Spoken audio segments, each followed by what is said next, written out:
Bible Story。逾越節前6日，耶穌嚟到伯大尼患過大麻風嘅西門屋企，眾人為耶穌擺設筵席，馬大服侍，拉撒路同席。瑪利亞拎住一斤極貴嘅真拿達香膏，打碎玉瓶，澆喺耶穌頭上。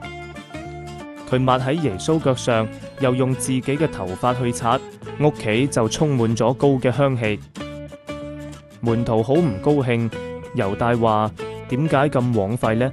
呢瓶香膏可以買300幾銀錢，周濟窮人啊！耶穌話：由得佢啦，點解要難為佢呢？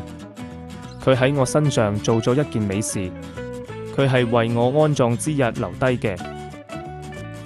耶穌話：窮人成日同你哋一齊，要向佢哋行善，隨時都得，但你哋唔係成日都有我。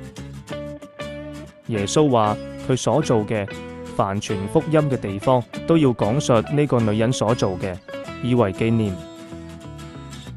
Thanks for watching. Thanks for watching.